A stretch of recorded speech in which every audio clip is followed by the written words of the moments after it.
안녕하세요. 네.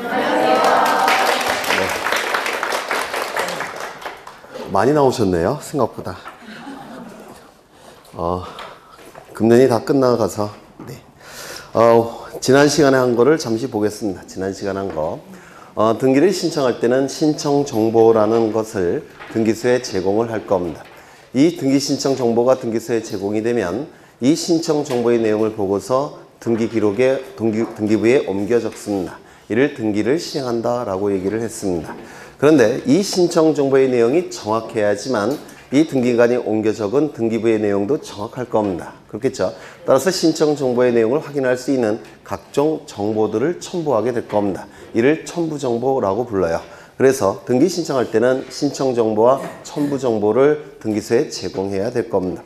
신청 정보 중에서 가장 중요한 그 기록 내용은 등기필 정보라는 겁니다. 등기필 정보. 이 등기필 정보가 출제가 될 텐데요. 예전에는 등기필증이라는 게 있었죠. 등기필증이라는 게 있었는데 그 등기필증이라는 게 두 가지 기능을 수행했습니다. 첫 번째, 영수증으로서의 기능을 수행했고, 두 번째, 등기 의무자가 권리가 있다는 사실을 등기관에게 확인시키는 기능을 수행했습니다.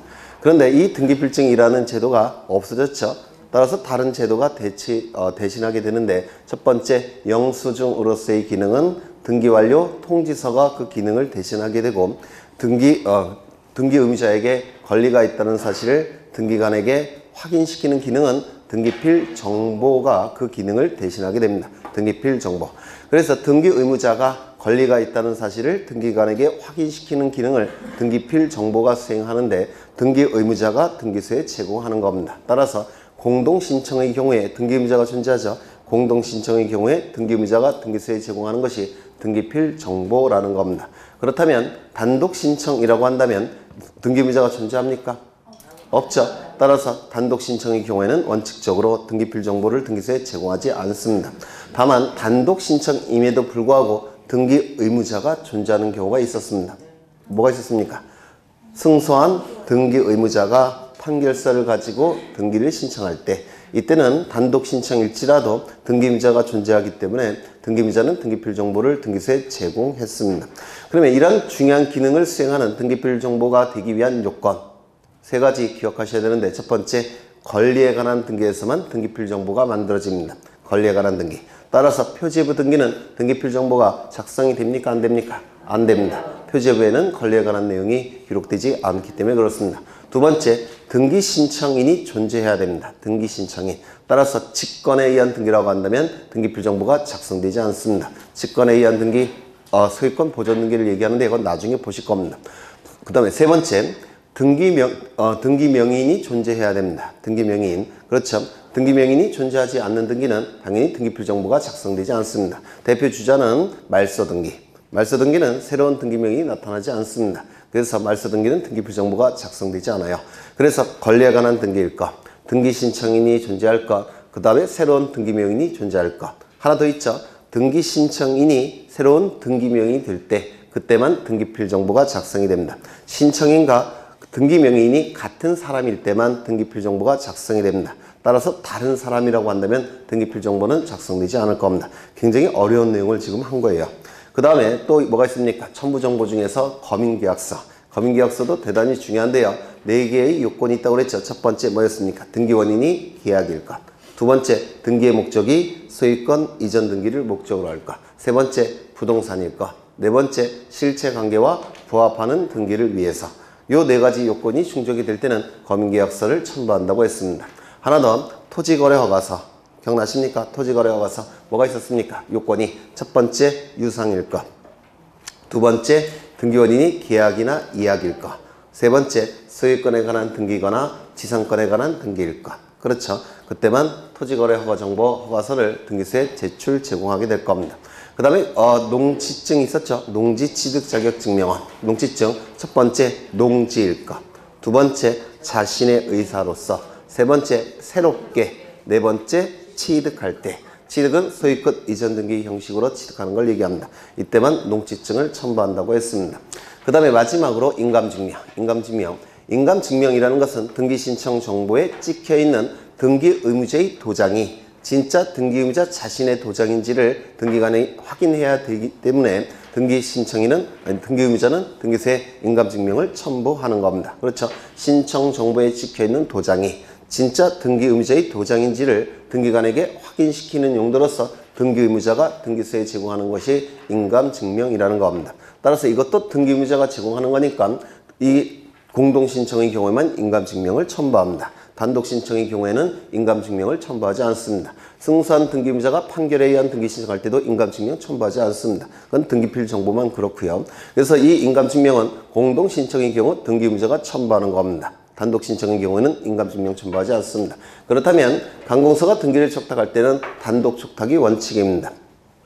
등기를 촉탁할 때는 상대방의 동의를 구해서 단독으로 촉탁하는 것이 원칙인데 이때 인감증명 첨부합니까? 첨부하지 않을 겁니다. 또한 등기를 신청하는 방법은 두 가지가 있다고 그랬죠. 첫 번째, 등기소에 방문해서 신청하는 경우. 두 번째, 전자신청의 경우. 인감증명은 언제만 첨부한다고요? 방문 신청의 경우만. 이 전자신청은 인터넷 신청을 얘기하는데 인터넷 신청의 경우에는 인감증명의 기능을 누가 대신합니까? 공인인증서 정보가. 그렇죠. 그 다음에 소유권 보존등기를 공부한 적이 있는데 소유권 보존등기 신청할 수 있는 자가 넷이 있습니다. 첫 번째 누구였죠? 대장에 최초의 소유자로 등록된 자, 그 상속인, 기타 포괄 승계인. 두 번째, 확정 판결에 의해서 소유권을 증명하는 자. 세 번째, 수용에 의해서 소유권 취득을 증명하는 자. 네 번째, 특별자치도지사, 시장, 군수, 자치구청장의 확인에 의해서 소유권을 증명하는 자. 요 넷은 소유권 보존 등기를 신청할 수 있습니다.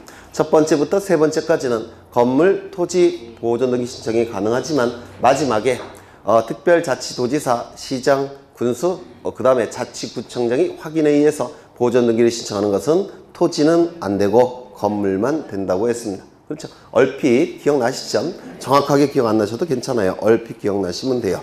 그 다음에 각종 권리에 관한 등기 신청 시 신청 정보에 반드시 기록해야 되는 내용이 있다라고 했습니다. 각종 권리에 관한 등기 신청 시 신청 정보에 반드시 기록해야 되는 내용. 왜냐면 등기부에 반드시 기록을 해야 되니까 신청 정보에도 반드시 기록을 해야 됩니다. 먼저 지상권, 지역권, 전세권, 용익물권이죠. 용익물권은 부동산 전부뿐만 아니라 일부도 신청이 가능합니다. 따라서 범위를 반드시 기록을 해야 됩니다. 지상권, 지역권, 전세권은 부동산 일부에도 설정이 가능하니까 신청 정보에는 어느 지점부터 어느 지점까지 신청한다는 그 범위를 반드시 기록해야 돼요. 부동산 전부에 대해서 신청할 때도 전부라고 기록을 해야 되고 일부일 때는 어느 지점부터 어느 지점까지 신청한다는 범위를 기록해야 됩니다. 그 다음에 지상권은 또 뭘 추가시킵니까? 범위와 기간은 아니에요. 네. 지료도 아닙니다. 그 나중에 민법 하시면 저절로 아시게 돼요. 목적. 이 지상권은 토지 위를 사용수익하는 권리가 지상권인데요. 그 사용수익의 목적이 정해져 있습니다. 첫 번째, 건물 기타 공작물의 소유 목적. 두 번째, 수목의 소유 목적. 그래서 어느 목적으로 지상권이 설정이 되는지를 그 목적을 반드시 기록해야 됩니다. 그 다음에 지역권. 지역권도 용익물권이니까 범위. 두 번째, 지역권도 목적이 정해져 있습니다. 물을 끌어다 쓸 목적인지 아니면 조망을 목적으로 하는 것인지 아니면 통행을 목적으로 하는 것인지 조망지역권, 통행지역권, 용수지역권이라고 불러요. 민법에서 하실 겁니다. 그래서 그 목적을 반드시 기록을 해야 되고 그 다음에 이 지역권은 승역지와 유역지 이용 관계를 조절하는 권리가 지역권이에요. 민법에서 하실 겁니다. 나중에 승역지와 유역지 이용 관계를 조절하는 권리가 지역권인데 제한을 받는 토지 등기부에 이 지역권 설정 등기를 하는 겁니다. 제한을 받는 토지는 승역지일까요? 유역지일까요? 승역지입니다. 따라서 승역지 등기부에 이 지역권 설정 등기가 실행이 될 텐데요. 그러면 그 승역지 등기부에 뭘 기록해야 된다고요? 범위와 목적. 그리고 이 승역지라는 것은 승자가 받들 승자예요. 역은 역할이라는 뜻입니다. 그래서 받드는 역할을 하는 토지가 승역지입니다. 그러면 받드는 역할을 하는 토지가 승역지인데 승역지 등기부에는 무엇도 기록해야 될까요? 어느 토지를 받드는지, 즉 유역지를 표시를 해야 됩니다. 그래서 이 지역권은 범위, 목적, 유역지 표시, 요 세 가지를 반드시 기록해야 됩니다. 전세건은 용익물건이니까 범위를 기록해야 되겠죠. 용익물건이니까 범위를 기록해야 되고, 전세건은 나중에 민법에서 아시겠지만 목적이 정해져 있지 않습니다. 그 부동산의 용도에 쫓아 사용하기만 하면 돼요. 목적이 따로 없습니다. 그렇다면 다른 용익물건과 달리 목적을 기록할 필요가 있겠습니까? 없다라고 얘기합니다. 그래서 목적은 기록하지 않습니다. 다만 보통 물건 변동은 우리 민법 186조에 의한다면 법률행위 플러스 등기 물건 변동이 나타나죠. 그런데 전세건은 그것과 안 됩니다. 전세금이 지급이 돼야 돼요. 그래서 법률행위, 전세금 지급, 전세건 설정 등기 요 세 가지 요건이 충족이 돼야지만 전세건이 발생을 합니다. 그래서 이 전세금은 전세건 성립 요건이라고 할 겁니다. 민법에서 그 정도로 중요한 전세금을 등기 신청 정보에 기록할 필요가 있을까요? 없을까요? 있습니다. 그래서 전세건은 두 가지를 기록합니다. 범위와 전세금, 목적은 존재하지 않습니다. 그렇죠? 그 다음에 저당권은 뭘 기록한다고 그랬죠? 돈을 누가 빌려갔는지 채무자, 그렇죠? 얼마를 빌려갔는지 채권에 이 두 가지를 반드시 기록을 합니다. 그런데 이 저당권은 세 가지 종류가 있습니다. 첫 번째, 소유권에 대한 저당권, 소유권부 저당권이라고 얘기합니다. 두 번째, 지상권에 대한 저당권, 지상권부 저당권이라고 불러요. 그 다음에 전세권에 대한 저당권, 전세권부 저당권이라고 부릅니다. 요 부자는 붙일 부자예요. 붙었다라는 뜻이에요. 소유권에 붙은 저당권, 전세권에 붙은 저당권, 그 다음에 지상권에 붙은 저당권. 그런데 99%는 전부 다 소유권에 관한 저당권이기 때문에 소유권부 저당권은 소유권부라는 문구를 생략합니다. 그래서 소유권부라는 문구를 생략해서 그냥 저당권이라고 부르고요. 지상권에 대한 저당권, 전세권에 대한 저당권은 지상권부 저당권, 전세권부 저당권 이렇게 정확하게 표현을 해줘야 돼요. 그러면 저당권의 객체가 되는 권리는 세 가지가 있죠. 소유권, 지상권, 전세권. 네, 나중에 저절로 아시게 돼요. 그러면 저당권의 객체가 어떠한 권리인지 그 내용을 반드시 표시를 해야 됩니다. 권리의 표시. 그렇죠. 이 정도. 그 다음에 하나 더 있죠. 임차권. 임차권은 무엇을 기록해야 됩니까? 차임, 월세. 사실은 임차권 같은 경우는 월세만 있는 경우도 있지만 보증금이 있고 월세가 있는 경우도 있죠. 그때는 뭘 기록해야 된다는 겁니까? 월세만, 차임만. 보증금 1억에 월 100만 원 이렇게 되어 있다면 월세 100만 원을 기록하는 겁니다. 그런데 이런 경우도 있죠. 채권적 전세라고 해서 민법에서 공부하실 텐데 전세금만 있는 경우 있죠. 그렇죠. 보증금만 있는 경우. 그렇죠. 1억. 그 다음에 월세 없는 경우. 이때는 뭘 기록할까요? 전세금 보증금을 기록하는 겁니다. 1억 원을 기록하는 거예요. 그럼 민법에서 나중에 공부하실 겁니다. 왜냐하면 그 전세금 보증금만 있을 때는 그 이자가 보증금에 대한 이자가 차임의 기능을 수행합니다. 그래서 전세금, 보증금을 기록하게 될 겁니다. 그건 나중에 민법에서 공부하실 거예요. 그 다음에 그 정도 지난 시간에 한 것 같아요. 그 정도. 그 다음에 오늘은 이제 각종 변경 등기부터 시작을 할 겁니다. 변경 등기부터. 수업 들어가기 전에 미리 좀 전 시간에 한 거 하니까 좀 날 거예요. 네. 내년부터는 맨 들어갈 때 전날에 했던 걸 또 할 거고요. 그 다음에 끝날 때 한 10분 정도 남겨놓고 그날 한 거를 또 정리를 할 겁니다. 그래서 3번 정도 돌아갈 거예요. 1, 2월 달에. 네. 워낙 등기법이 어렵기 때문에 그 정도 하셔야 됩니다. 네. 등기법을 잘 하시면 민법도 같이 올라간다고 했죠. 네. 인정을 못 하겠다는 뜻 같은데요. 변경 등기 보겠습니다. 이 변경 등기를 먼저 보시기 전에 이 변경 등기는 크게 둘로 나눠집니다. 어떻게 나눠지냐면 협의의 변경 등기, 그 다음에 경정 등기. 이것을 강의의 변경 등기라고 불러요. 그래서 이 강의의 변경 등기는 강의라는 것은 넓을 강자고요. 의는 뜻이자예요. 넓은 의미의 변경 등기. 협의는요. 좁을 협자의 뜻이자니까 좁은 의미의 변경 등기 이렇게 부릅니다. 그러면 변경 등기와 경정 등기가 뭐냐면 등기사항에 즉 등기부에 기록되는 내용에 변화가 있을 때 이를 고치는 등기가 변경 등기라고 얘기합니다. 예를 들어서 건물을 증축하게 되면 면적이 어떻게 됩니까? 바뀌겠죠? 면적이 바뀌지 않습니까? 늘어나겠죠? 그러면 등기부에 기록되어 있던 면적도 어떻게 해야 됩니까? 바꿔줘야 되겠죠? 그렇죠? 그래서 건물에 한 10제곱미터를 증축을 했다는 겁니다. 그러면 이 등기부에 기록되어 있던 그 면적도 원래 100제곱미터로 기록되어 있는데 10이 늘어났죠?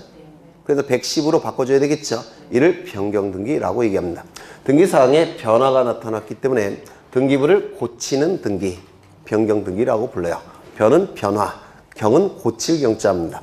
그 다음에 경정등기는 뭐냐면 등기부에 기록을 할 때 일부 잘못 기록하는 경우가 있습니다. 예를 들어서 등기부의 면적을 100제곱미터로 기록을 해야 되는데 공을 하나 더 집어넣어서 1000제곱미터로 잘못 기록을 했다는 겁니다. 나머지는 다 제대로 기록했는데 면적만 100을 기록해야 되는데 1000제곱미터로 기록을 했다는 겁니다. 처음부터 잘못 기록했죠?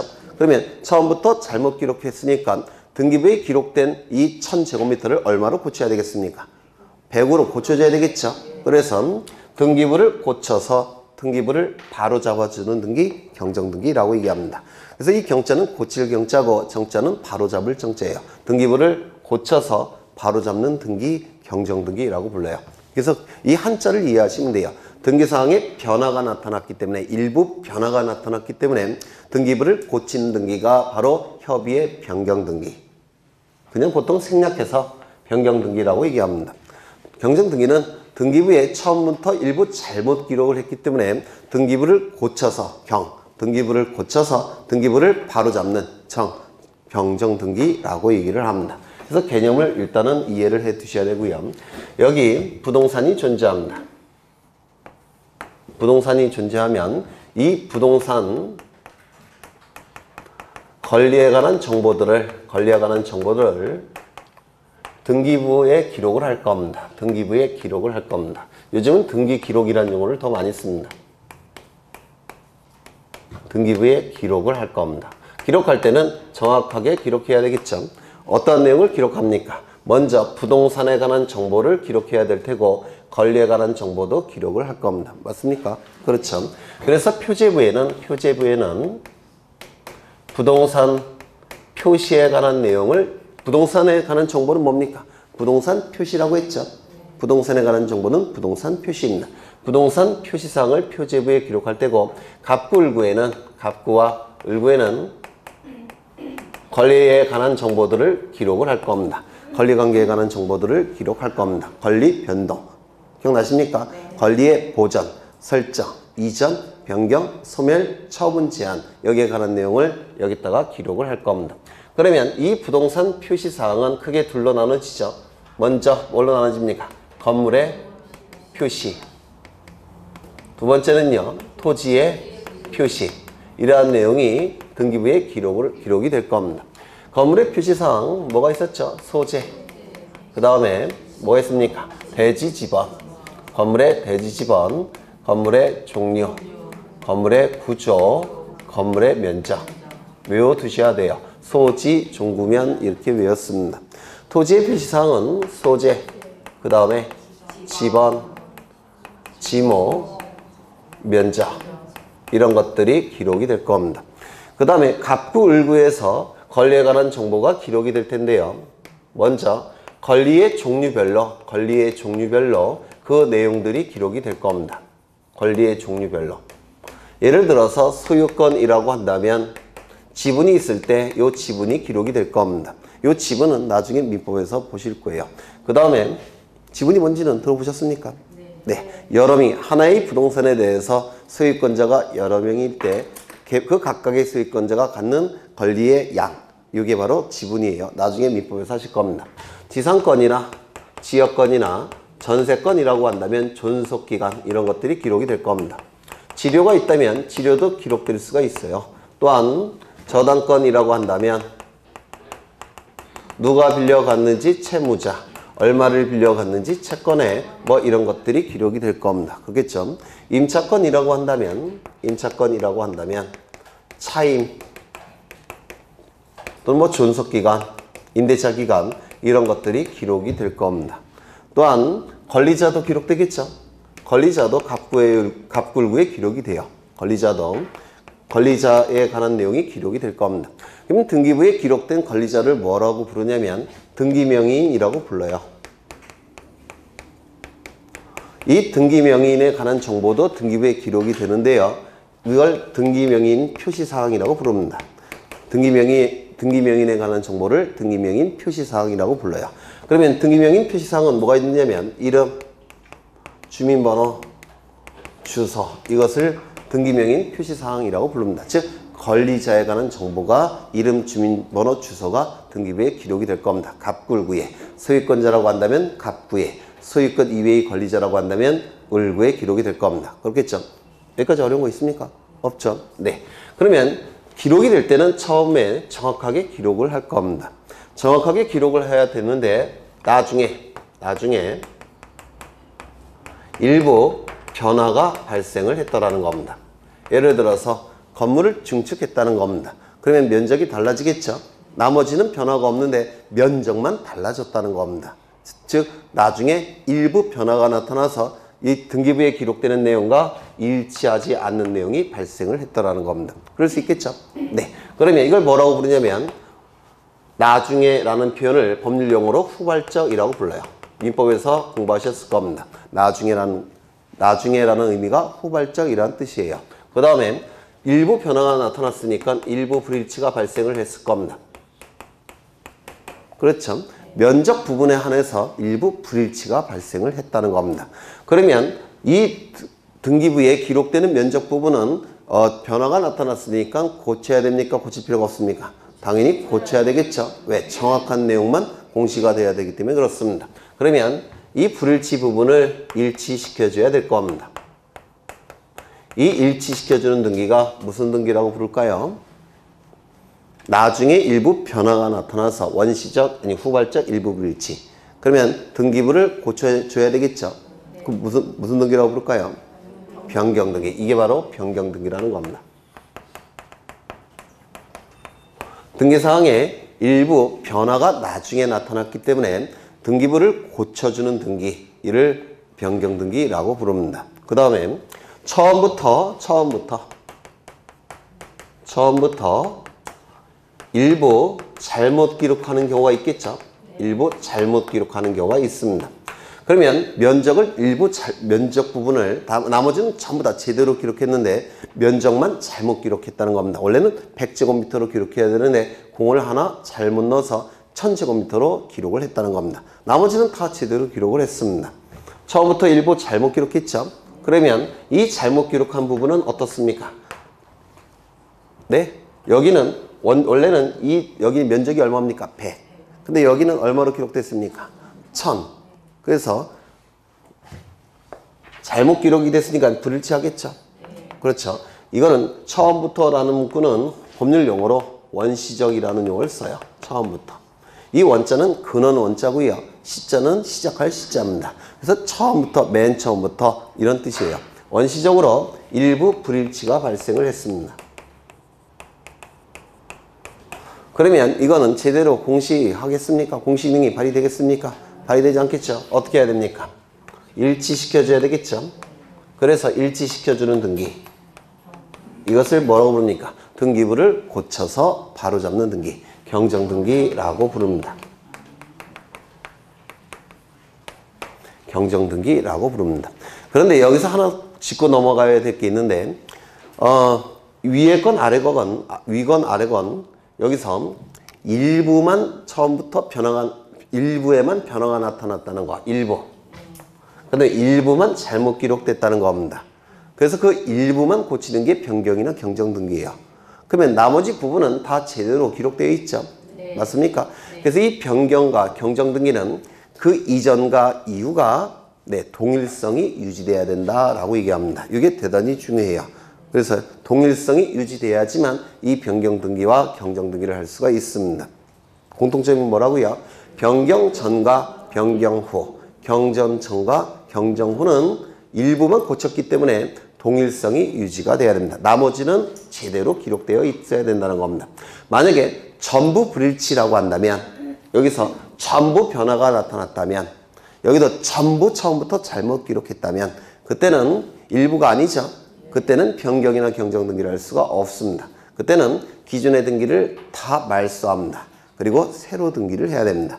그래서 일부라는 걸 꼭 기억해 두셔야 돼요. 일부. 변경이나 경정 등기는 일부일 때만 변경이나 경정 등기가 이루어지더라는 겁니다. 조금 이따 확인을 할 겁니다. 여기까지 되셨습니까? 네. 그렇죠. 그러면 이제 변경 등기와 경정 등기의 공통점은 동일성이 유지돼야 된다는 것이고 차이점이 있습니다. 뭡니까? 차이점. 네, 여기는 나중에 일부 변화가 나타났죠. 여기는 처음부터 잘못 기록했죠. 그래서 이게 차이점입니다. 요것만 차이가 나요. 나머지는 차이가 없습니다. 그래서 보통은 변경 등기만 설명하고 이름만 바꾸면 이제 경정 등기가 되는 겁니다. 경정 등기를 따로 설명하지 않습니다. 차이는 요것만 있기 때문에 그래요. 요거. 그래서 원시적 일부 불일치를 일치시켜주는 등기, 경정 등기. 후발적 일부 불일치를 일치시켜주는 등기, 변경 등기. 이거는 기계적으로 나오셔야 돼요. 원시적이라고 한다면 경정 등기, 후발적이라고 한다면 변경 등기. 이렇게 기계적으로 나오셔야 됩니다. 그러면 이건 어떨까요?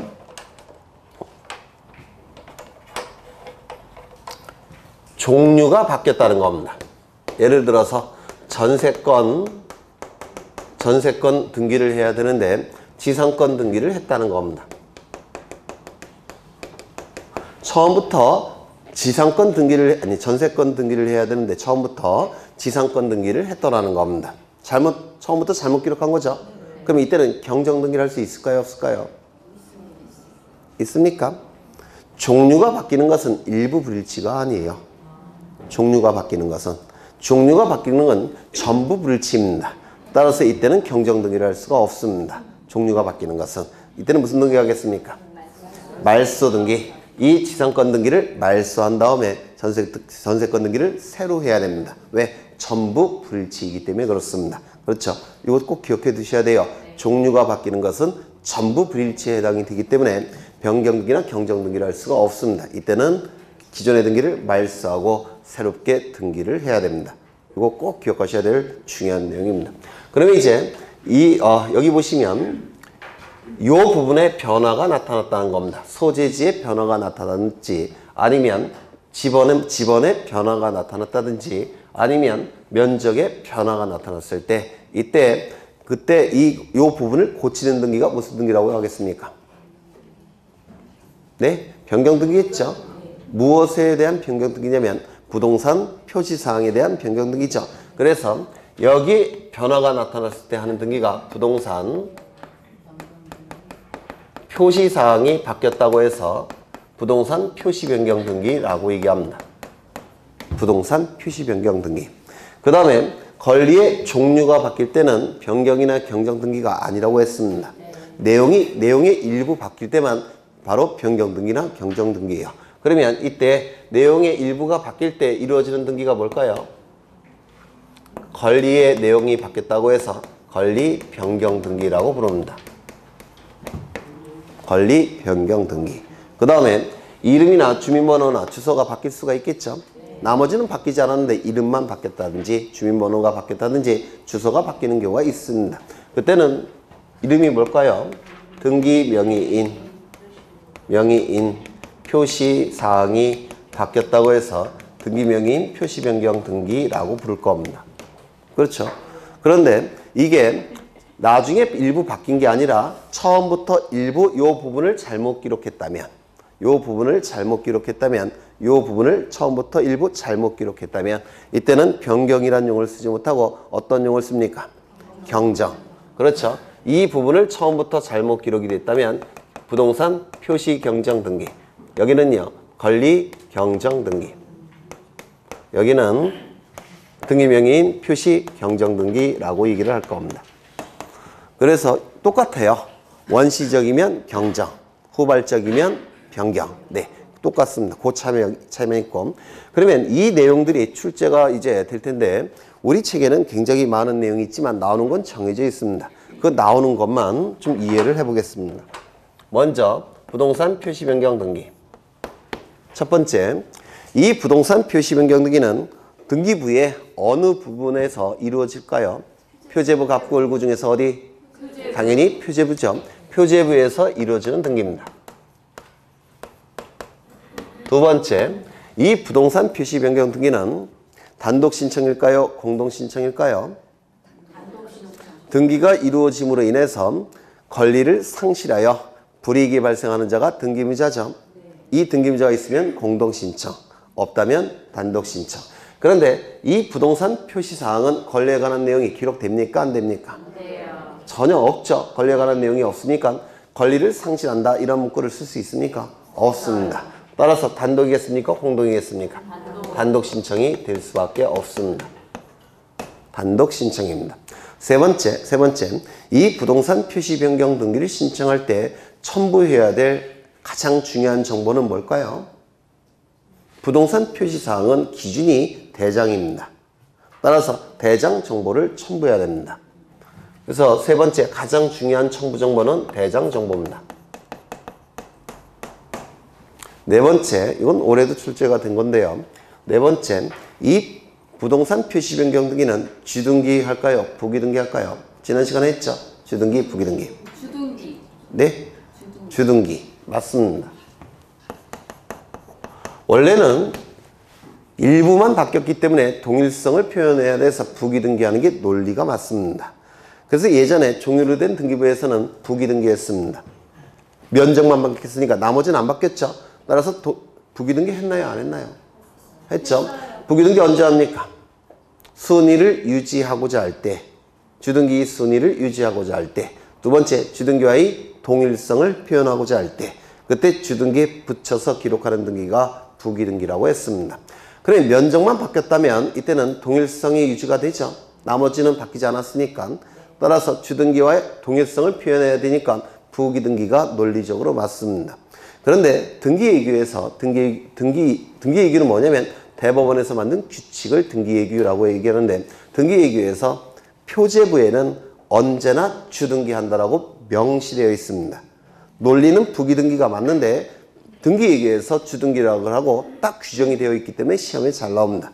그래서 이 표제부 등기는 언제나 주등기입니다. 빼먹었네. 언제나. 표제부 등기는 부기등기가 이루어지는 경우가 없습니다. 왜? 등기예규에서 주등기하라고 명시되어 있기 때문에 그렇습니다. 이거 시험에 잘 나오니까 기억해 두셔야 합니다. 그 다음에 권리변경 등기. 첫 번째, 표제부에서 이루어지겠습니까? 갑굴구에서 이루어지겠습니까? 당연히 갑굴구에서 이루어질 겁니다.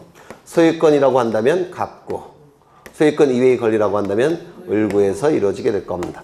두 번째, 단독 신청일까요? 공동 신청일까요? 이건 권리에 관한 등기죠. 이 등기가 이루어짐으로 인해서 불이익이 발생하는 등기무자가 존재합니다. 따라서 단독 신청입니다. 아니요, 공동 신청입니다. 세 번째, 가장 중요한 첨부 정보는 뭘까요?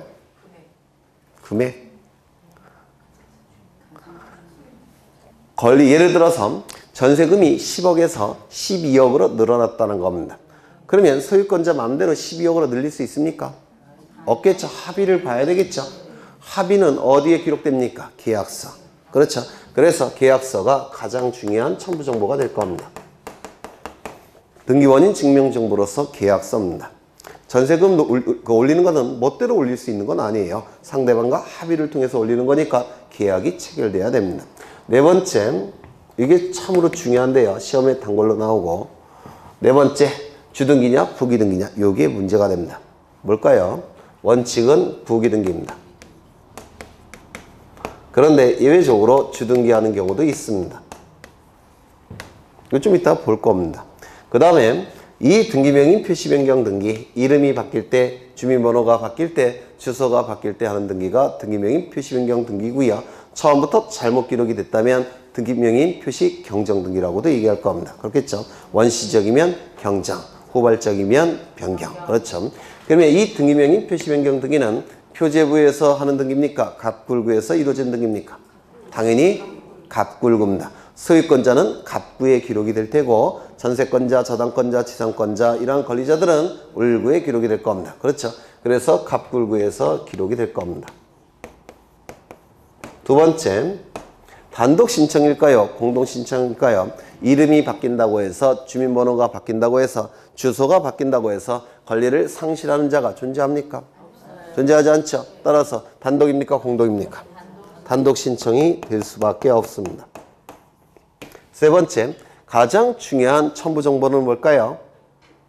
이름 바뀌는 거, 주소 바뀐 거, 그 다음에 주민번호 바뀐 거, 뭘 갖고 증명할 수 있을까요? 주민등록표 등초본을 얘기합니다. 그래서 주민등록표 등초본을 첨부하면 돼요. 그렇죠? 주민등록표 등초본. 네 번째, 주등기일까요? 부기등기일까요? 이름이 바뀐다고 해서 주민번호 바뀐다고 해서 주소가 바뀐다고 해서 완전히 다른 사람이 돼버립니까? 그러면 같은 사람이라는 걸 해줘야 되겠죠. 동일성 표현. 같은 사람이라는 걸 표시해야 됩니다. 동일성 표현할 때 무슨 등기 한다고 했습니까? 부기등기. 부기등기 하는 겁니다. 그래서 이거는 언제나입니다. 언제나. 이쪽은 언제나 주등기. 이쪽은 언제나 부기등기. 가운데 있는 것은 주등기, 부기등기 다 하게 됩니다. 그렇죠? 네, 이게 시험에 나오는 핵심 내용들이에요. 시험에 나오는. 다른 건 안 보셔도 돼요. 물론 볼 게 몇 가지가 되어 있습니다. 뭐 하피등기 제한 이런 것들은 나중에 실력이 조금 더 쌓아지신 다음에 그건 좀 보실 겁니다. 따로. 언제 쌓아질까요? 실력이? 언젠가는 쌓아지겠죠. 네. 워낙 중요하기 때문에 반복을 여러 번 해야 돼요. 이 부분은. 그래서 지금 잘 이해를 못 하셔도 상관이 없습니다. 계속 반복할 거니까. 그래서 오늘 한번 들어보십니다. 요거. 여기 이러한 부동산이 있고 소유자가 갑입니다. 갑이 을에게 전세권을 설정해 줍니다. 그러면 을은 전세권 등기를 하게 될 테고 전세권을 취득할 겁니다.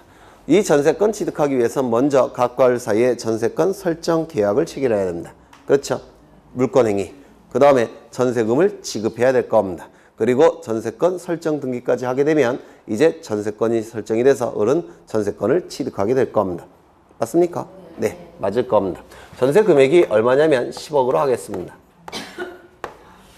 10억으로 하겠습니다. 그러면 등기부에는 이렇게 기록이 될 겁니다. 갑구겠습니까? 을구겠습니까? 당연히 을구겠죠. 네. 아직은 여러분들이 초보들이니까 자꾸 물어볼 겁니다. 전세권 설정 을 그 다음에 10억 이렇게 기록이 될 겁니다. 그렇겠죠. 그 이후에 갑은 병에게 저당권을 설정해 줍니다. 이게 먼저 이루어졌으니까 1순위일 테고 얘는 두 번째 이루어졌으니까 2순위겠죠. 저당권 등기를 할 테고 저당권을 취득할 겁니다. 피담보 채권은 얼마냐면 2억입니다. 빌려준 돈은 2억이에요. 여기까지 되셨습니까? 네, 그러면 2번 저당권 설정 그 다음에 병 2억 이렇게 기록이 될 겁니다. 그렇죠. 그런데 갑이 을에게 전세금을 올려달라고 요구합니다. 전세기간이 종료될 쯤 돼서 돈을 좀 올려달라고 요구를 해요. 얼마를 요구했냐면 2억 원을 올려달라고 요구합니다. 2억 원을. 나쁜 놈이죠. 2억 원은 1억도 아니고 2억이나 2억을 올려달라고 요구합니다. 그러면 전세권은 전세금을 반드시 기록해야 된다고 했죠. 그러면 등기부에 기록되는 전세금이 10억에서 12억으로 늘어납니다. 맞습니까? 그러면 요 추가되는 그러면 요게 먼저 이루어졌고 이게 두 번째 이루어졌고 세 번째 이루어졌죠. 네, 세 번째 이루어졌습니다. 그러면 여기에 1번 전세권의 내용이 바뀌었다라고 공시합니다. 전세권 변경 이렇게 공시하고요. 이제 돈을 기록하게 될 겁니다. 맞습니까? 그런데 이게 먼저 이루어졌고 이게 두 번째 이루어졌고 순서가 이게 세 번째 이루어졌을 겁니다. 맞습니까? 그럼 나중에 경매 절차로 넘어갔을 때 누가 먼저 배당을 받아가야 되겠습니까? 을. 맞습니까? 그 다음에 병. 그 다음에 나머지 2억은 을이. 요 순서대로 이루어졌으니까. 맞습니까? 그런데 문제는 뭐냐면 문제는 요 2억 원도 요 10억과 같은 순위가 유지가 된다면 같은 순위가 유지가 된다라고 한다면 이 을이 12억을 먼저 배당을 받아갈 테고 그 다음에 나머지 2억을 병이 배당을 받아갈 겁니다. 추가되는 2억이 기존의 전세금과 같은 순위가 유지가 된다면 여기까지 이해가 되십니까? 그렇죠. 그러면 같은 순위가 유지가 된다면 병은 손해가 발생합니까? 발생하지 않습니까? 손해가 발생하죠. 순서는 첫 번째, 두 번째, 세 번째임에도 불구하고 이것과 같은 순위가 유지가 된다면 얘는 배당을 받아가지 못할 겁니다. 이게 경락대금이 12억이라고 할 때. 이거 이해가 되십니까? 그렇죠. 그러면 이 병은 손해가 발생할 수밖에 없습니다. 이자를 뭐라고 부르냐면 등기상 이해 관계인이라고 부릅니다. 등기상 이해 관계인이라고 불러요. 등기상 이익에 해가 발생하는 관계인이라는 뜻이에요. 이익이 발생한다든지 손해가 발생하는 관계인 이게 아니고요. 이익에 해가 발생하는 관계인. 그래서 이익이 발생하는 자는 이해관계인이 아닙니다. 손해가 발생하는 자만이 이해관계인이에요. 그러면 등기상 이해관계인이 존재한다면 그 자의 동의승낙이 필요할까요? 필요 없을까요? 필요할 겁니다. 맞습니까? 그렇죠. 그래서 같은 순위 유지에 대해서 병에 승낙이 있다라고 한다면 같은 순위 유지돼도 상관이 없겠죠. 같은 순위가 유지될 겁니다. 같은 순위 유지할 때 무슨 등기한다고 했습니까? 순위 유지. 부기 등기한다고 기억했는데 순위 유지하고자 할 때 동일성을 표현하고자 할 때 부기 등기를 하는 겁니다. 이때는 부기 등기를 하는 겁니다. 좀 어려울 거예요. 그런데 병에 승낙이 없다라고 한다면 같은 순위 유지시켜야 되겠습니까? 같은 순위가 유지되지 않습니다. 같은 순위가 유지되지 않으니까 주등기 할까요? 부기등기 할까요? 부기등기는 안 되겠죠. 따라서 이때는 주등기를 하는 겁니다. 그러면 등기부에 어떻게 되느냐면 이때는 병에 승낙이 있다면 같은 순위 유지에 대한 승낙이 있다면 무슨 등기한다고 했습니까? 부기등기. 그러면 이 주등기에 붙여서 기록합니다. 이게 부기등기예요. 주등기 요거 붙여서 기록하는 등기, 부기등기라고 얘기합니다. 그러면 이 10억 원도 어디 갔어? 10억 원. 10억 원도 병보다 선순위가 될 테고 추가되는 2억도 병보다 선순위죠. 둘 다 병보다 선순위입니다. 그러면 이 10억, 2억 따로 기록할 필요가 있을까요? 없을까요? 둘 다 선순위니까 한꺼번에 기록해도 되겠죠. 그래서 여기다가 12억 이렇게 기록합니다. 그러면 12억이라고 기록한다면 이거 내버려 둔다면 총 22억이 돼버립니다. 그렇죠. 따라서 이거는 지워줘야 됩니다. 이건 지워줘야 돼요. 이걸 지워줄 수는 없어요. 이걸 지워주면 내 변경이 아닙니다. 설정을 해야 돼요. 그래서 이건 지워지지 않고 이것만 지워집니다. 이게 무슨 등기라고요? 부기등기. 그러면 이제 승낙이 있을 때는 이런 식으로 등기를 할 텐데 승낙이 없을 때도 궁금해야 되겠죠? 궁금하셔야 돼요. 네. 근데 표정들이 정말 흥미롭다는 표정인데 등기법을 이렇게 그 초롱초롱한 눈으로 공부를 하시면 민법은 당연히 점수 올라갑니다. 네. 민법은 뭐 등기법 선생들이 볼 때는 껌이에요. 껌. 네. 표정들이 네. 아주 학구적인데요. 여기 1번 전세권 설정을 10억이라고 돼 있을 테고 2번 저당권 설정 병 2억이라고 되어 있을 테고 그 다음에 1번 전세권이 변경되었다고 공시를 할 텐데요. 이때 병의 승낙이 있습니까? 없습니까? 병의 승낙이 없더라는 겁니다. 승낙이 없다면 추가되는 2억은 기존의 10억과 같은 순위가 유지될 수가 없습니다. 그렇죠? 그때는 무슨 등기 한다고요? 주등기. 그렇죠? 여기 주등기 해야 되니까 부기등기 안 되죠? 3번 이렇게 기록을 합니다. 그러면 요 병을 기준으로 할 때 요 10억 원은 병보다 선순위, 나머지 2억 원은 병보다 후순위. 맞습니까? 그럼 이걸 합산할 수 있습니까? 없습니까? 없습니다. 그래서 여기다가 2억만 이렇게 기록합니다. 그러면 이거 지워야 되겠습니까? 내버려 두겠습니까? 내버려 둬야 됩니다. 이걸 지워버리면 전세금이 10억에서 2억으로 바뀌어버려요. 그렇죠? 그래서 이거는 내버려 둬야 됩니다. 네. 여기 바로 주등기, 부기등기라고 불러요. 네. 여기서 조심하셔야 될 게 하나 더 있는데요. 뭐냐면 여기는 지운다는 거. 무슨 등기할 때? 부기 등기할 때. 부기 등기라면 합산이 되니까 기존의 10억 원은 존재해서는 안 됩니다. 여기선 지웁니까? 안 지웁니까? 안 지운다는 거. 요것도 출제합니다.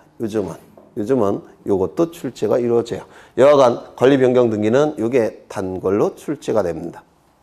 되셨죠? 그 다음에 지금 변경 등기에서 시험에 나오는 부분만 보고 있는데요.